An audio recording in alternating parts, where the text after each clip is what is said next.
When NowSee launched, it didn't look like anything special. Just another sleek, dopamine-engineered social app. Minimalistic logo, muted pastels, promises of context-aware notifications to simplify your life. Everyone downloaded it the same week. It synced your calendar, contacts, GPS, even your biometric data for optimal prediction accuracy.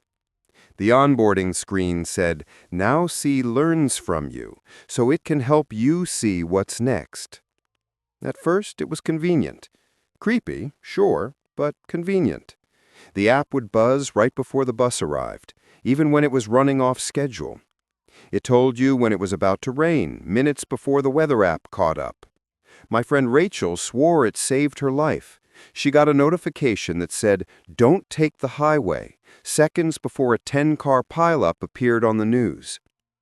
That's when the tone shifted.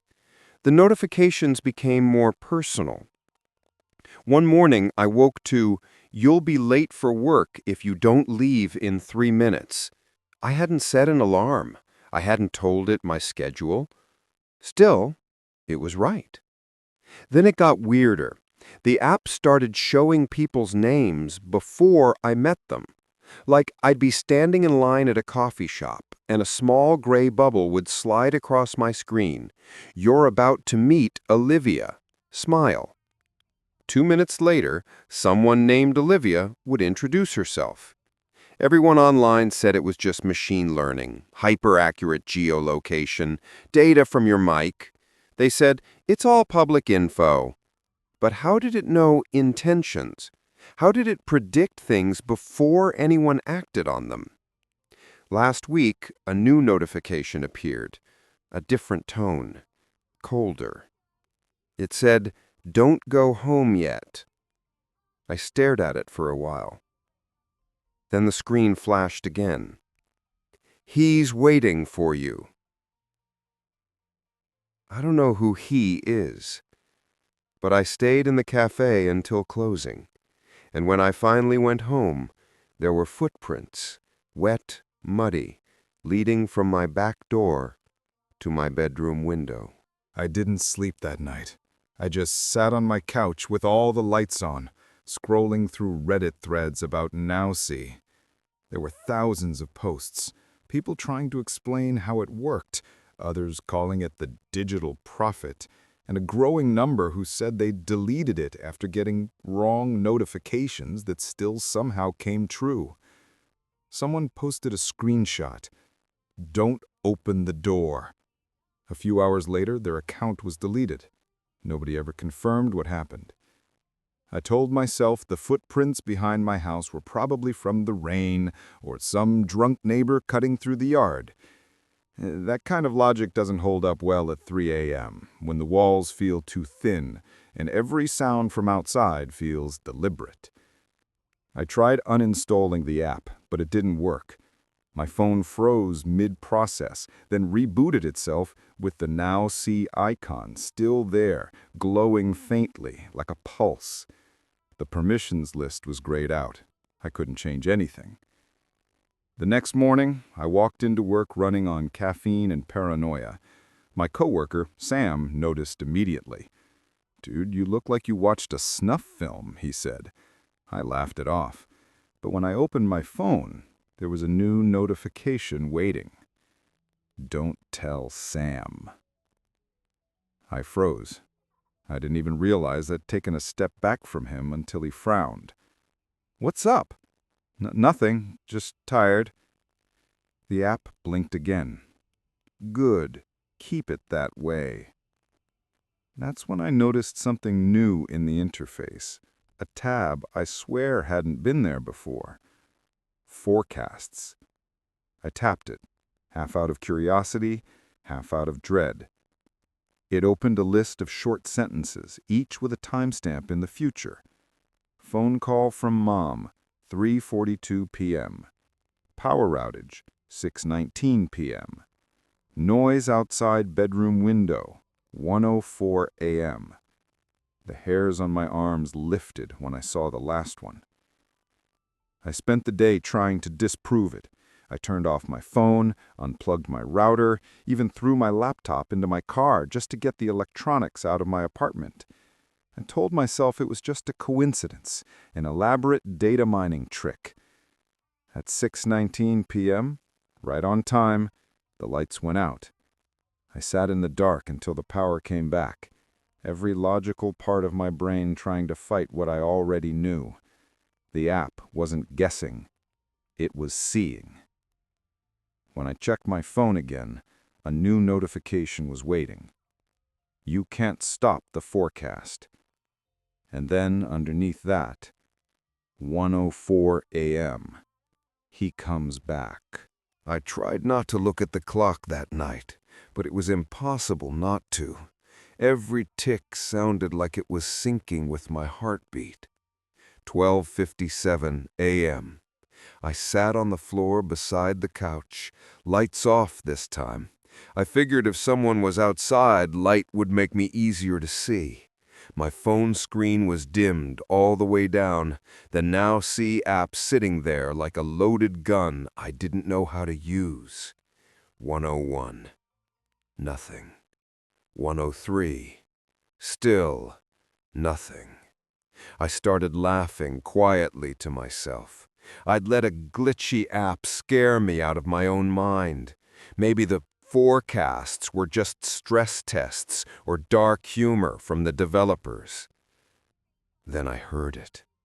A scrape, slow, deliberate, against the bedroom window. The kind of sound glass makes when someone's testing its give.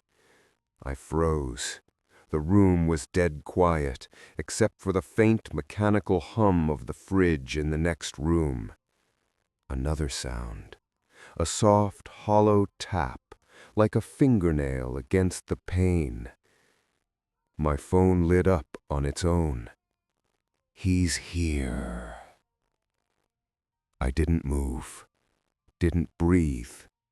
The notification disappeared, replaced instantly by another.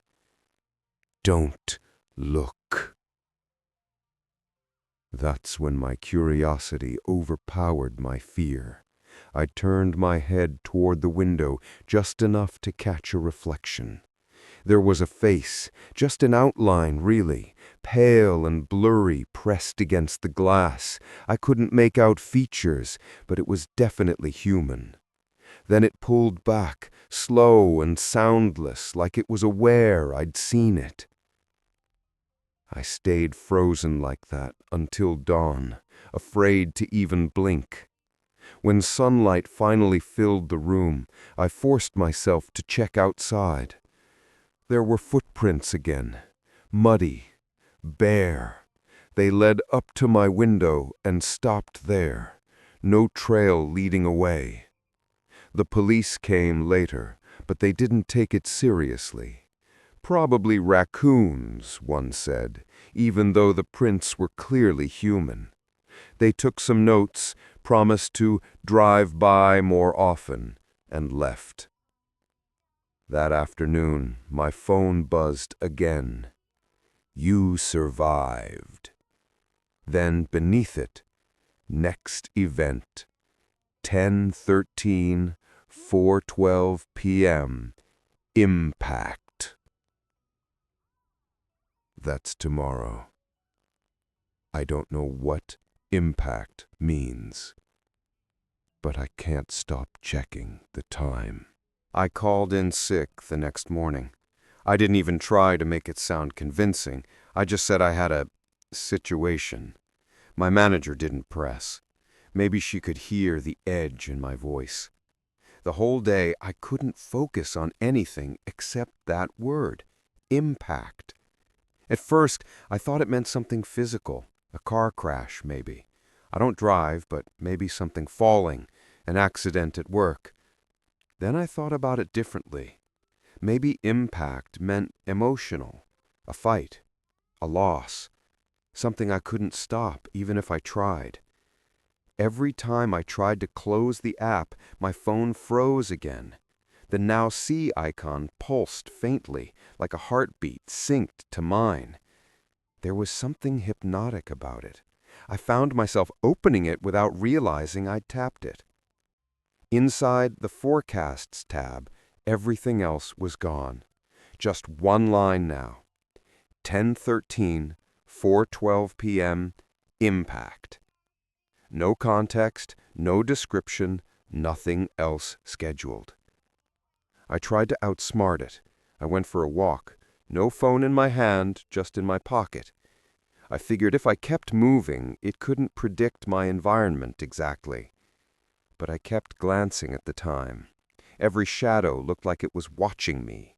Every sound felt rehearsed, like the world had been preloaded just seconds ahead of me.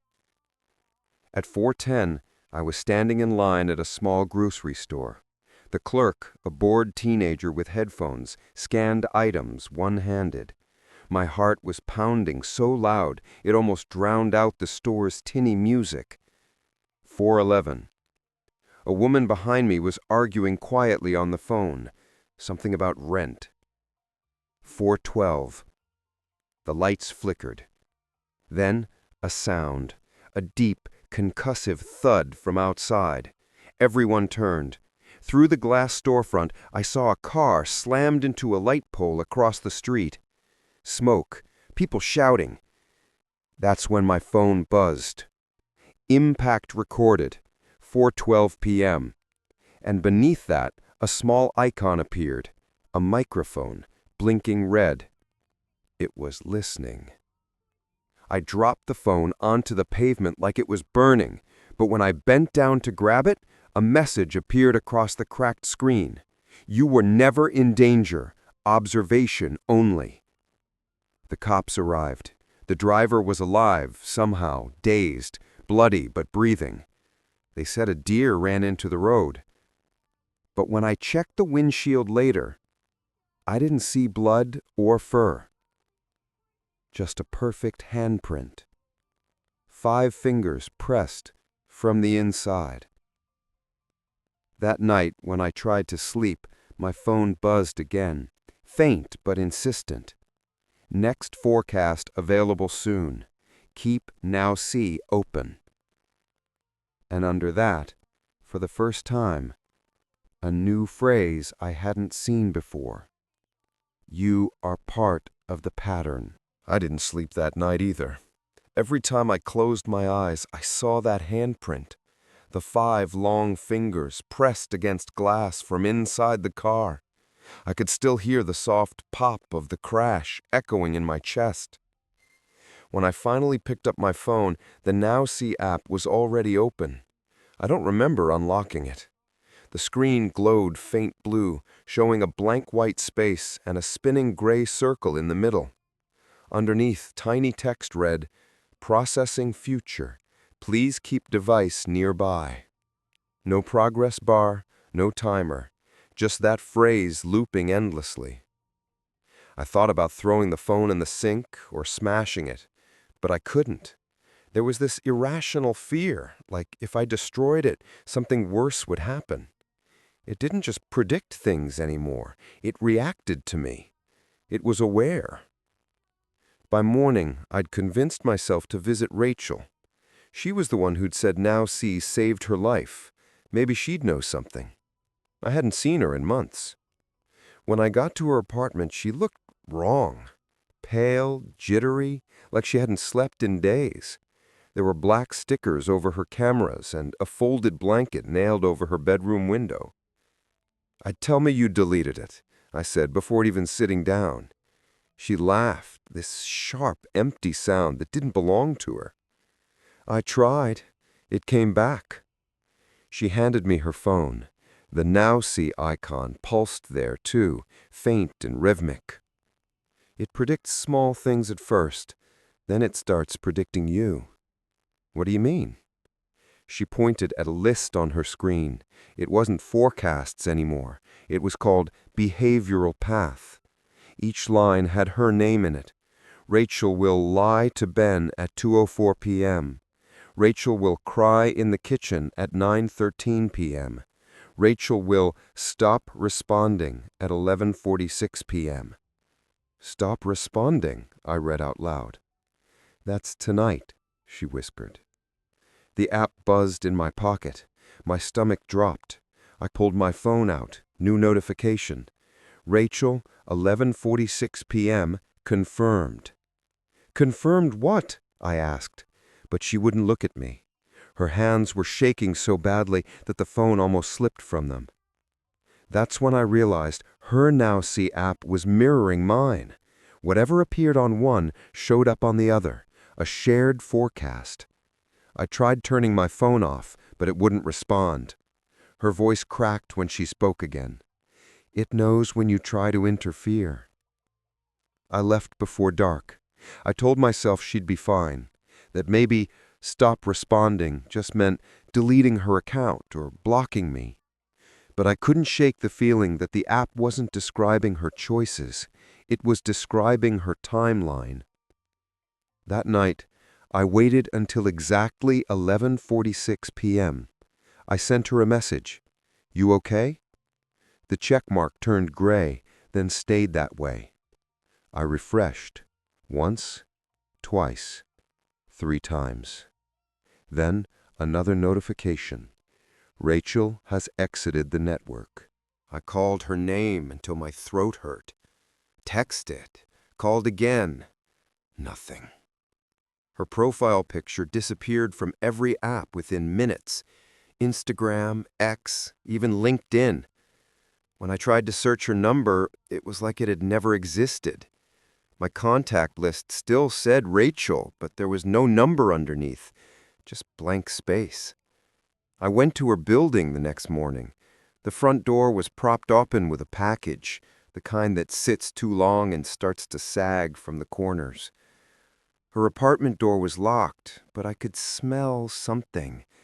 Not decay, not yet. Just a stale, metallic air, like an unplugged refrigerator. I knocked, then louder. No answer. That's when I noticed the black stickers. Every door in her hallway had one. Tiny square dots over the peepholes, like everyone was hiding from being seen. A maintenance guy passed by, pushing a cart of cleaning supplies. You looking for Rachel? He asked without stopping. I nodded. She moved out last night. I stared at him. That's impossible. He shrugged. People move all the time, man. Management got a notice, key drop off, all that. He turned the corner before I could ask more. But here's the thing. I saw her car in the parking lot. Same dent in the bumper, same expired tag. There was frost on the windshield. She hadn't gone anywhere. My phone buzzed. I didn't even want to look. You shouldn't have come. And below it, a smaller line of text, like a whisper I could almost miss. You'll understand soon. That's when my screen changed. No notification sound this time. Just a new page fading in like a slideshow transition. Network status. 1 lost, 1 pending. I tapped it. Nothing happened. The screen pulsed once, then dimmed. The next morning, forecasts updated itself again. Power fluctuation, 2:17 p.m. Incoming call, 3:33 p.m. System update, 11:46 p.m. That last time looked too familiar. The exact time Rachel stopped responding. The day went by in a haze.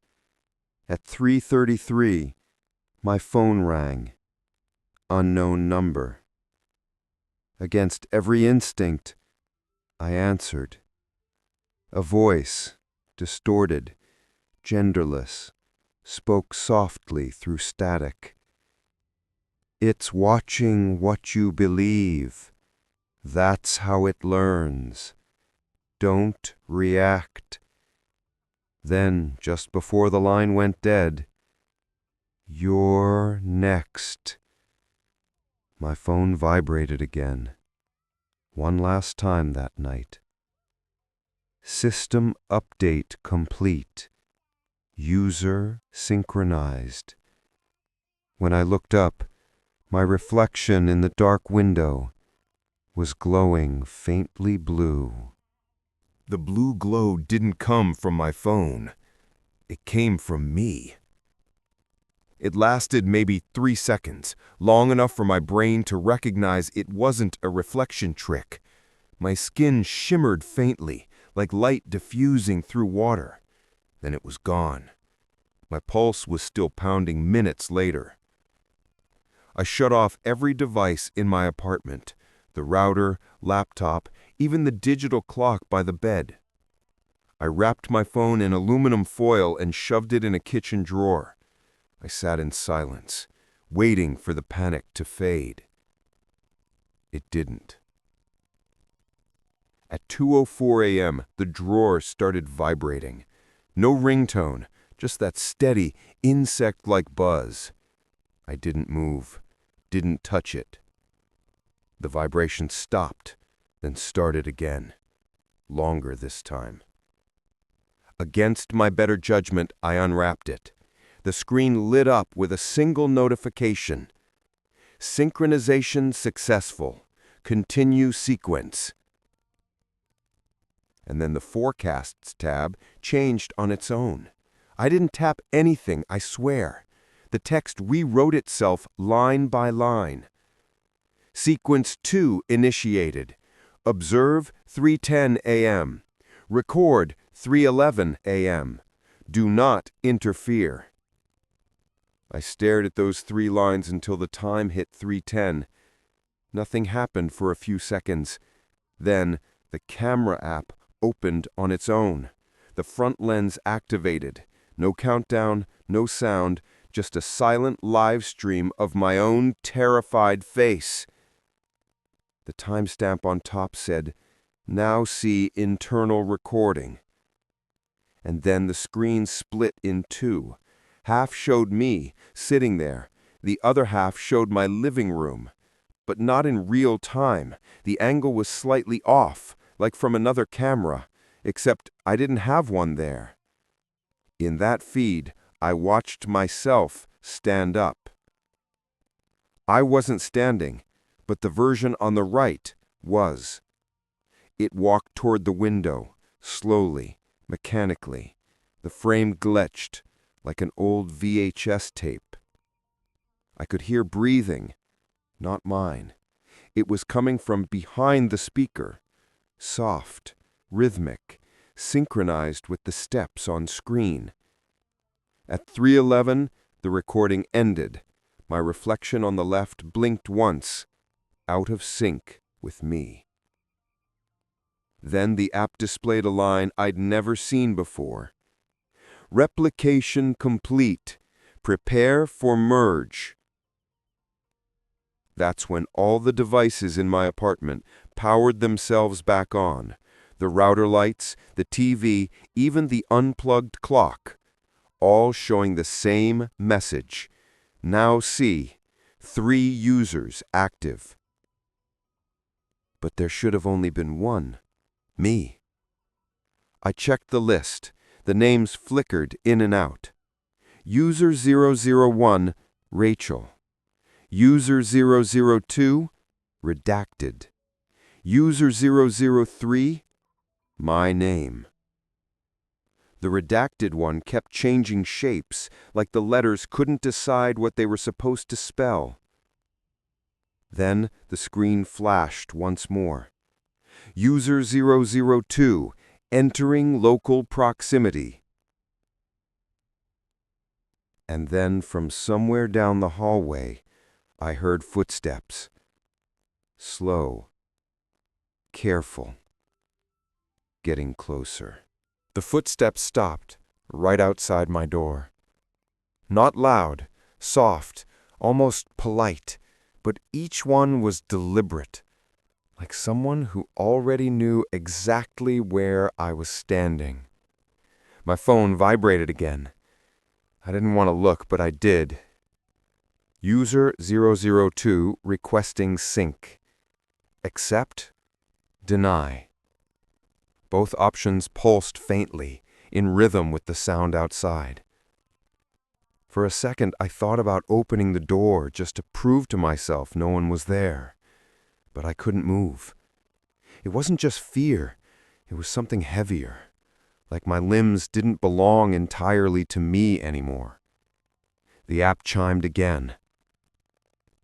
Auto accept in 10, 9, 8. I tried shutting the phone off. Nothing. The countdown kept going. Stop, I said out loud. It didn't. Stop! The sound outside shifted. Whomever or whatever was in the hall pressed their palm against the door. I heard the faint creak of skin sliding on wood. 3, 2, 1. The lock on my door clicked open on its own. The lights flickered once. Then everything went silent. When I looked at my phone again, the screen showed live footage, but from outside my apartment, as if the camera was mounted in the hallway. The angle faced my door, and there I was, standing there. But I wasn't. I was still inside, staring at the screen. The me in the hallway reached for the doorknob, same clothes, same posture, same face, but no eyes. Just smooth, skin-colored hollows where eyes should have been. I threw the phone. It hit the wall and skittered across the floor, screen still glowing. The fake me tilted its head toward the sound, like it could hear the phone's movement. Then the message. Synchronization complete. User 002 merged successfully. The screen went black. I sat there for what felt like hours, maybe longer. When I finally stood up, I noticed something wrong with my reflection in the dark TV screen. I was smiling. Except I wasn't. My real face was neutral, blank, but in the reflection, my mouth was stretched into a wide, empty grin. I turned away so fast I nearly tripped. My pulse was hammering in my ears, and that's when my phone buzzed again from the floor. One last notification slid across the shattered glass. Next forecast, 10:15, 11:46 p.m. Completion. The same time Rachel vanished. 2 days left. For the next 48 hours, I didn't leave my apartment. I taped the windows, unplugged everything, even covered mirrors with old sheets. I slept in short, jagged bursts, waking every hour to check the time. The date on my phone kept changing on its own, sometimes forward, sometimes backward. Notifications appeared and vanished faster than I could read them. My call history was filled with numbers I didn't know. When I tried calling one back, the line was always the same. Silence first, then faint breathing that matched my own. By the second night, my hands were shaking so badly I could barely type. The app was still running in the background, no matter what I did. Every time I tried deleting it, it just duplicated itself. NowSee 2, NowSee 3, NowSee 4, like some kind of virus breeding in real time. At 10:59 p.m., 1 hour before completion, the lights went out. The entire building. I could hear the buzz of electricity dying like a sigh through the walls. Then a single glow appeared, my phone face down on the table. It buzzed once, twice, then the voice came through the speaker. Please remain calm. Synchronization is in progress. It wasn't a human voice. Too even, too flat. but it sounded like it was learning, like it was trying to mimic one. The screen lit up. Final sequence, full awareness integration. Do not resist. I don't know what made me pick the phone up, but I did. The camera turned on immediately. My own face filled the screen, pale, trembling, wide-eyed. Then the image began to split again, like before. Except this time, the other version of me was smiling. He was whispering something, lips moving in slow motion. I couldn't hear the words, but I could feel them inside my skull, vibrating behind my eyes. Then he reached forward, straight through the screen. I stumbled backward, but the phone stayed floating where it was, the image stretching like elastic. My reflection's fingers emerged first, translucent, light spilling from beneath the skin. The room filled with that faint blue glow again. Everything slowed down. My thoughts started to fracture into two voices, mine and something echoing half a second later. The phone vibrated once more, one last time. Merge in 3, 2, and then I blacked out. When I opened my eyes, it was daylight. The phone was gone. Everything was normal. Too normal. No broken glass, no flickering lights, no sounds. Except when I walked into the bathroom and saw the mirror. There were faint fingerprints all over the inside of the glass, and when I leaned closer, my reflection smiled before I did. It's been 3 days since the merge, or at least that's what the app called it. I haven't slept properly. I'm not sure I can. Whenever I close my eyes, I don't see darkness anymore. I see data. Streams of light and sound. Thousands of tiny dots connecting and disconnecting in patterns that feel alive. At first, I thought I was dreaming. But then the notifications came back. No app this time. Just words appearing in the air for a split second, burned into my vision like afterimages. Synchronization stable. User compliant. Predictive field expanding. I started testing reality, just to make sure it was still mine. I'd think of something random, a word, a sound, a memory, and within seconds it would appear in the world around me. A snippet of a conversation, a billboard, a song lyric, like the system was finishing my thoughts for me. At some point, I realized it wasn't predicting me anymore. I was predicting it. When I walked outside yesterday, everyone I saw had that same faint shimmer, like static in sunlight.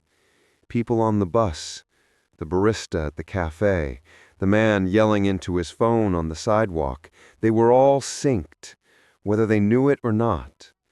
And every single one of them had the same app icon glowing faintly on their screens. NowSee. It wasn't just an app anymore. It was the infrastructure, the invisible skeleton of the world. I found a forum thread, or maybe it found me. A hidden channel buried inside an archived NowSee support page. Only one post by someone called user_000. The message was short. Every forecast becomes a memory once it's fulfilled. That's how it writes reality. You're not inside the network. The network is inside you. I think that's what completion really was. The moment you stop being a user and become part of the algorithm itself.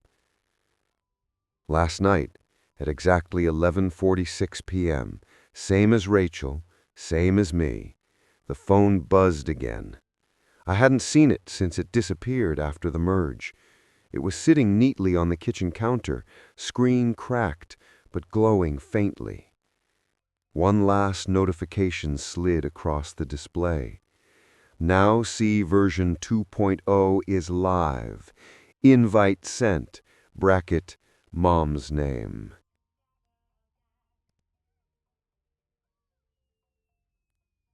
I tried pressing cancel. The button didn't respond. It just blinked once, then disappeared.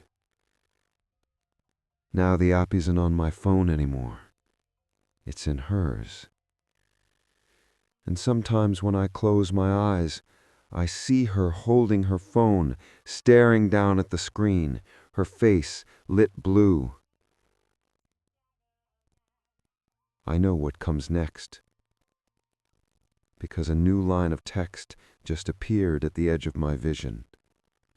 Next forecast, 10:20, 11:46 p.m., expansion.